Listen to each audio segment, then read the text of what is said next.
السلام عليكم ورحمة الله وبركاته. معاكم يا جماعة إبراهيم من شركة بغداد، وكل يوم عرض جديد، واللي مش متابعني فايته كتير. ولو عايز تخش العالمية لازم يبقى عندك كمية. اللاب ده يا جماعة بجوجل كروم أبو 1400 جنيه. اللاب ده مش هقول لك 2016 ولا 17، اللاب ده 2019 امكانياته يا جماعه سيلورون الجيل الثامن برامات 4 ومساحته 16 جيجا، وبيركب له كارت ميموري من الجنب لغايه 1000 جيجا. اللاب ده يا جماعه معمول للالعاب وللنت فقط، للاونلاين والحاجات دي، تشغل من عليه فيس، انستجرام، اي حاجه تتخيلها كأنك معاك موبايل بس على نظام لاب. ممكن تهادي بيه طفل، الناس اللي شغاله اونلاين هينفعهم جدا. اللاب سريع جدا وبطاريته بتقعد فوق الخمس ساعات، وعلى الموقع بتاعها مديها ان هي بتقعد 10 ساعات. احنا ما بنقولش كلام وخلاص.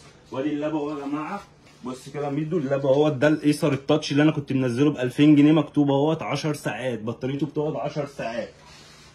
واسف ان انا اتاخرت عليكم في الفيديو ب 1400، انا نزلت الفيديو التاتش وبصوا يعني مش عارف اعمل لكم الفيديو ب 1400، بس عملته لكم عشان انتوا ما تزعلوش. اللاب تحفه يا جماعه، وبيشغل البرامج اللي انتوا عايزينها زي ما انتوا شايفين اهوت. جوجل كروم، بيشغل فيسبوك، سناب شات، تيك توك، يوتيوب، بيشغل اكسل، ماسنجر، بيشغل بابجي، انستجرام، واتساب. بيستاهل مفيش حاجه بعد كده اهوت.